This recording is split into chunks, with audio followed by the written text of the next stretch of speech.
Israel फ़िलिस्तीन conflict. Welcome to SK education. मेरा नाम है सुमित KSP। दोस्तों, आज के इस वीडियो में बात करेंगे इसराइल और फ़िलिस्तीन वॉर के बारे में। और दोस्तों, इसके ब्रीफ हिस्ट्री में समझेंगे दोस्तों इसके कारण क्या है, उसके भारत के साथ कैसे संबंध है और इसकी शुरुआत क्यों होती है। इसकी दोस्तों हम पूरा समझेंगे इसके पीछे क्या कारण है। दोस्तों शुरुआत करते हैं।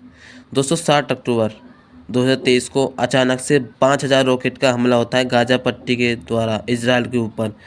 लगभग 1400 इजरायली मारे जाते हैं। फिर दोस्तों फिर शुरुआत होती है दोस्तों 22 अक्टूबर को फिर इजराइल दोबारा से वार कर देता है। लगभग दोस्तों इसके अंदर जो वहाँ के जो गाजा पट्टी के जो वहाँ पे जो व्यक्ति थे, लगभग 4385 लोग मारे जाते हैं। फिलिस्तीन के लोग थे उसके अंदर वो मारे जाते हैं। और दोस्तों लगभग दोस्तों ये युद्ध के हम हिस्ट्री के बारे में समझेंगे दोस्तों कि इसकी शुरुआत किस तरीके से होती है। तो दोस्तों चलते हैं ब्रीफ हिस्ट्री की तरफ। ब्रीफ हिस्ट्री दोस्तों, जब ब्रिटिश रूल का शासन चलता था तो दोस्तों 14 मई 1948 को इसराइल की स्थापना की गई थी। और दोस्तों बाल्फोर घोषणा यानी कि बाल्फोर डिक्लेरेशन के माध्यम से 1970 के अंदर इसकी दोबारा से इसको कहा जाता है कि यहूदियों की भूमि होगी, जीव से यहाँ पे निवास करेंगे। लेकिन दोस्तों फ़िलिस्तीन के ऊपर इसका पूरा कारण था दोस्तों फ़िलिस्तीन, क्योंकि वहाँ पे फ़िलिस्तीन लोग थे। तो दोस्तों इसी कारण से ये शुरू होने लगती है। तो फ़िलिस्तीन थोड़ा दोस्तों इसी के पीछे विवाद होने लग जाता है, क्योंकि मुस्लिम कंट्री थी। और दोस्तों इजराइल यहूदी वाला देश है, जो कि एक पूरे विश्व में एक यहूदी देश इजराइल को माना जाता है। और यही कारण था दोस्तों, यहीं से ही इन दो देशों के बीच युद्ध की लड़ाई शुरू होने लग जाती है। दोस्तों 1947 की आते तक धीरे धीरे इजराइल पूरा कब्जा करने लग जाता है। और आज वर्तमान समय में इजराइल के अंदर सिर्फ केवल दोस्तों फ़िलिस्तीन लोगों के लिए सिर्फ 2 जगह बची है। एक दोस्तों जो कि है वेस्ट बैंक, और दूसरा है दोस्तों गाजा पट्टी ईस्ट। जो दोस्तों इसके बारे में दोस्तों क्या कहा जाता है, इधर फ़िलिस्तीन के लोग होते हैं, उधर थोड़ा जो आतंकवादी हैं गाजा पट्टी की तरफ ये रहते हैं। तो दोस्तों जो गाजा पट्टी है इसकी तरफ ये क्या है कि एक हमास नामक संगठन है, उसके द्वारा दोस्तों 7 अक्टूबर को इजराइल के ऊपर हमला किया जाता है। तो इसी का फिर विरोध कर देता है इजराइल, क्योंकि इसके अंदर इसके 1400 जो लोग थे इजरायली मारे जाते हैं। और दोस्तों फिर 22 अक्टूबर को इसी की दोस्तों दोबारा से इजराइल अपना रॉकेट छोड़ देता है। और दोस्तों आप सभी जानते हैं कि इजराइल की जो खुफिया एजेंसी वो मोसाद है दोस्तों, हर चीज़ को पता लगा लेती है। और जो आयरन मोड है, उसका जो आयरन सिस्टम है दोस्तों, जो उसकी जो टेक्नोलॉजी है उसी से पता लगा लेता है कि वो किस तरीके से कोई हमला करेगा तो उस रॉकेट को बीच में ही फाड़ के रख देगा। तो ये सब दोस्तों उसकी टेक्नोलॉजी है, इससे ये हमसे आगे है हमारे भारत देश से। लेकिन फिर भी दोस्तों हम भारत के बारे में अभी इसके अंदर समझेंगे दोस्तों। तो हम चल रहे हैं दोस्तों इसके हिस्ट्री की, समझते हैं कि किस किस तरीके से शुरुआत हो रही थी इसकी। वास्तव में दोस्तों इजरायली जो संघर्ष है फ़िलिस्तीन का, ये आपस में एक राजनीतिक मुद्दा नहीं है। ये 2 तरीके के मुद्दे हैं, एक तो दोस्तों धार्मिक मुद्दा, दूसरा राजनीतिक मुद्दा। लेकिन दोस्तों जो राजनीतिक मुद्दा है वो ज़्यादा फॉलो करता है, क्योंकि धार्मिक मुद्दा इतना फॉलो नहीं करता। क्यों? क्योंकि दोस्तों हम यदि बात करें तो हम सभी जानते हैं दोस्तों इजराइल के अंदर जो जेरूसलाम है वो जो दोस्तों ईसाई के जो ईसा मसीह थे उनको वहीं पे ही उनका जन्म हुआ था, और वहीं पे सब कुछ वहीं पे हुआ था उनका। तो दोस्तों इस तरीके से हम समझ सकते हैं कि एक स्थल, एक पवित्र स्थल है इनके लिए, यहूदियों के लिए, कि यहाँ पे इनका निवास था, यहीं पे ये रहते थे। और ये दोस्तों जो ईसाई है इनके जेरूसलाम में ईसा मसीह का जन्म हुआ था। तो इस तरीके से। और दोस्तों यदि हम कहें मुस्लिम कंट्री के बारे में, तो मुस्लिम कंट्री में जो अलास्का मस्जिद है, जो मक्का और मदीना का तीसरा जो मस्जिद है ना दोस्तों, इजराइल के अंदर है। और दोस्तों इसी के पीछे ये कन्फ्लिक्ट चलता रहता है कि ये हमारा हिस्सा है, ये हम इस पर कब्जा करेंगे। लेकिन दोस्तों वास्तव में हम कहें ना तो दोस्तों इजराइल को ये बेचा गया था, मुस्लिम कंट्री ने खुद बेचा था। मिस्र हो गए, ये सभी लेबनान, यहाँ सीरिया, ये सभी जो देश थे दोस्तों इन्हीं के माध्यम से ये बेचा गया था, जो इतना है पूरा हिस्सा था दोस्तों। तो इसके बारे में हम दोस्तों बात करें ना तो ये ज़्यादा कोई मुद्दा बात करता नहीं कि यही धार्मिक मुद्दा है, क्योंकि दोस्तों ये धार्मिक मुद्दा है ही नहीं। क्योंकि दोस्तों हमला हुआ था तो कोई धार्मिक तौर पर तो हुआ नहीं। इसी के बीच दोस्तों 1995 में ओस्लो समझौता होता है, जो फ़िलिस्तीन और इजराइल के बीच होता है, कि जिसके द्वारा ये आपसी शांतिपूर्ण संबंध रखेंगे दोस्तों। तो शुरू में तो दोस्तों ये शांतिपूर्ण संबंध अच्छे थे, लेकिन अभी दोस्तों वर्तमान समय में गाजा पट्टी के द्वारा अभी हमने बताया हमला किया जाता, तो दोस्तों इसी के बीच फिर से इजराइल की लड़ाई चल रही है। और ये दोस्तों इसको 50 साल बाद दोबारा जब 1973 के अंदर यौम किपुर युद्ध हुआ था, और इजराइल को दोस्तों हम सभी जानते हैं दोस्तों, एक और वॉर हुआ था 1967 में, जिसके अंदर 6 देशों के युद्ध में इजराइल जीत गया था दोस्तों। तो दोस्तों यदि हम इसके अंदर मेन महत्वपूर्ण बात करें फ़िलिस्तीन की, तो फ़िलिस्तीन की समझते हैं दोस्तों।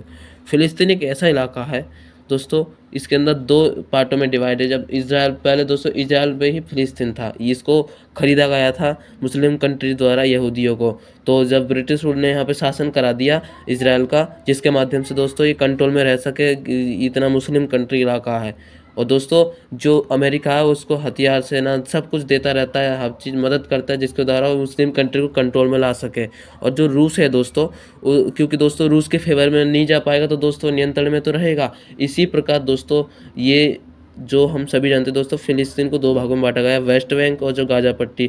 वेस्ट बैंक में दोस्तों फतेह पार्टी है, और दोस्तों गाज़ा पार्टी के जो गाज़ा पट्टी है उसके अंदर हमास नाम का संगठन है। और दोस्तों इसके ऊपर क्या होता है कि जब सैन्य कब्जा इजराइल करना चाहता है, लेकिन दोस्तों ये ठीक नहीं है। लेकिन फिर भी दोस्तों हम यदि बात करें तो भारत यदि साथ देगा तो दोस्तों किसी का नहीं, दोनों के फेवर में है। क्योंकि दोस्तों यदि भारत साथ देगा तो फिर और लोग विरोध करेंगे, और फ़िलिस्तीन का यदि साथ देगा तो इजराइल विरोध करेगा, इजराइल के साथ देगा तो फ़िलिस्तीन विरोध करेगा।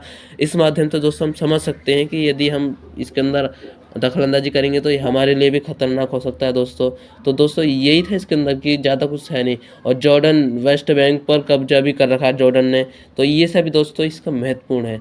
यदि हम समझे दोस्तों इजराइल की टेक्नोलॉजी कितनी अच्छी है, तो दोस्तों इसके अंदर भारत भी कुछ नहीं कर सकता। और दोस्तों फिर दोस्तों हम बात करें PLO, इसकी जो फ़िलिस्तीन की पार्टी है, ये भी समर्थन कर रही है कि हाँ इजराइल को ठीक नहीं है, हमारे देश को इतना ये कब्जा कर रहा है और ये पूरा ख़त्म करके दे रहा है। लेकिन दोस्तों इसके अंदर सबसे महत्वपूर्ण कारण है इजराइल का यदि कॉन्फ्लिक्ट कम समझे ना, तो 2 कारण है इसके। एक तो है दोस्तों कि जो गाज़ा पट्टी वहाँ पे आतंकवादी संगठन है, तो उसके द्वारा माध्यम से वो ठीक नहीं है। और उसके द्वारा जैसे कि वो कहना चाहता है दोस्तों कि हमारा इजराइल पूरा होकर रहेगा, सीरिया तक का अपना इलाका, मिस्र तक का अपना इलाका, तो ये सभी अपना इलाका रहेगा। जो गाज़ा पट्टी है दोस्तों, वो तो दोस्तों मिस्र की साइड में पड़ता है, और दोस्तों मिडिल ईस्ट के जब अंडर में दोस्तों ये आते हैं, तो उसी के बीच दोस्तों क्या है कि जो गाज़ा पट्टी है वो वेस्ट बैंक, उसको इसलिए कहा जाता है कि वेस्ट की तरफ है, तो वेस्ट के उधर ही है, तो दोस्तों इसलिए इसको वेस्ट बैंक कहा जाता है। तो उसके अंदर क्या है दोस्तों कि इसका निर्माण किया जाता है, और उसके अंदर अभी भी दोस्तों इजराइल चाह रहा है कि हमारा पूरा देश बने और हमेशा के लिए फ़िलिस्तीन ख़त्म हो जाए। यही दोस्तों इसका विवाद है दोस्तों। साथ ही साथ वर्तमान समय में फ़िलिस्तीन की जो हिस्सा है पूरा ख़त्म होते जा रहा है, क्योंकि लगभग जब 1948 में जब इजराइल का निर्माण हुआ था तो थोड़ा सा फ़िलिस्तीन था, फिर धीरे धीरे 1947 तक और कम, जब 1949 आया और कम होते गया, फिर दोस्तों 1950 आया और कम तो होते गया। तो आज वर्तमान समय में दोस्तों इसके 2 ही इलाके हैं फ़िलिस्तीन के, और फ़िलिस्तीन दोस्तों 2 राज्यों में बटा हुआ है, एक तो वेस्ट बैंक और दूसरा गाज़ा पट्टी। गाज़ा पट्टी में दोस्तों आतंकवादी संगठन है, मिस्र के माध्यम से वो बसाया गया है। और दोस्तों जो वेस्ट बैंक है वो फ़िलिस्तीन, वहाँ पे पार्टी शासन करती है, वो कहती है दोस्तों कि इसको नियंत्रण में किया जा सके, हमारा इससे नहीं किया जा सके इस तरीके से। और दोस्तों आप सभी जानते हैं कि वर्तमान समय में इजराइल ने वो लगभग दोस्तों 1.1 मिलियन उत्तरी जो हिस्सा है वहाँ पे खाली करने के लिए वहाँ पे लोगों को आदेश दे दिया। यदि वो खाली नहीं करेंगे ना तो वो हमला कर देंगे। तो दोस्तों ये तो युद्ध चलता रहेगा। यदि हम इसके अंदर समझे भारत के संबंध किस तरीके से महत्वपूर्ण है, तो आप शुरुआत करते हैं दोस्तों relation of India and Israel. तो दोस्तों यदि हम समझें ना इसके अंदर कि जो रिलेशन इजराइल और भारत के हैं दोस्तों, ये वैसे तो मैत्रीपूर्ण संबंध हैं, लेकिन दोस्तों इसके अंदर ये मेन बात करती है कि ठीक है कैसे हैं, इजराइल साथ देगा, किसका देगा, फ़िलिस्तीन का या फिर इजराइल का। लेकिन दोस्तों भारत ना ही इजराइल के साथ है ना फ़िलिस्तीन के, क्योंकि दोस्तों आपको सभी को पता है दोस्तों कि इजराइल है दोस्तों, वो दोस्तों कभी भी अमेरिका हमें धोखा दे सकता है। तो इस तरीके से दोस्तों इसका विश्वास करना ठीक नहीं। और फ़िलिस्तीन का हम समझे दोस्तों, फिर भी हम इजराइल का फिर भी सपोर्ट करते हैं फ़िलिस्तीन का, क्योंकि दोस्तों हमारा खुद भी अपना हिस्सा है जो लोगों ने छीन रखा है। अक्साई चीन हो गया, जम्मू कश्मीर हो गया, ये सभी इलाके दोस्तों हमारे छीन रखे। तो दोस्तों हम इस विवाद पे कुछ नहीं कह सकते, ना ही इस मुद्दे को हम फ़िलिस्तीन के मुद्दे को यूएनओ में जब पहुँचाया गया था तो हम इसके पीछे कुछ भी नहीं कर सकते, क्योंकि जवाहरलाल नेहरू के द्वारा यूएनओ में जम्मू कश्मीर का मुद्दा पहुंचाया गया था, लेकिन उसको पास ही नहीं हो पाया, उसके बीच कुछ विवाद भी नहीं हो पाया, कुछ नहीं कर पाया। तो दोस्तों यदि हम समझ सकते हैं इसके अंदर कि क्या इजराइल के साथ हमें संबंध बनाना ठीक है, ठीक नहीं है। हम इजराइल का साथ दे सकते हैं, लेकिन इतना नहीं कि हमारी जो विदेशी नीति है वो ख़राब हो जाए। तो दोस्तों ये था इसके अंदर, ज़्यादा कुछ इसके अंदर डिटेल में जाओगे तो दोस्तों यही है इसके अंदर महत्वपूर्ण, यही बातें हैं कि इज़राइल और फ़िलिस्तीन पूरा कब्जा करना चाहता है जो इज़राइल है। तो इज़राइल कहता है कि अब पूरा फ़िलिस्तीन को ख़त्म करो, यहूदी अपना पूरा देश रहेगा, यहूदी सब रहेंगे। और पूरा का पूरा दोस्तों इज़राइल के प्रधानमंत्री बेंजामिन नेतन्याहू भी कह दिए, उन्होंने कह दिया है पहले ही कि जो हम कब्जा करेंगे अपना इज़राइल का, हम खुद ही यहाँ पे शासन करेंगे। तो दोस्तों इसमें भारत भी दखल-अंदाज़ी नहीं कर सकता, लेकिन फिर भी दोस्तों भारत अभी भी क्या कर सकता है उसकी मदद, क्योंकि भारत भी तो उससे अपने हथियार खरीदता है। अपने जितने भी कोई भी एयरफोर्स का मामला हो, चाहे कोई भी जहाज-वहाज खरीदना हो तो दोस्तों वहीं से खरीदता है, उसकी मदद लेता है।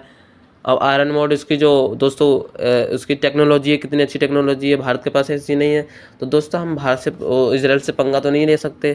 तो दोस्तों यही था इसके अंदर कि ये ठीक नहीं है संबंध बनाना, कि ठीक बस हम जैसे हैं वैसे ही ठीक है। तो दोस्तों ये था इसके अंदर। मिलेंगे दोस्तों नेक्स्ट वीडियो में, आज के लिए धन्यवाद। जय हिंद, जय भारत।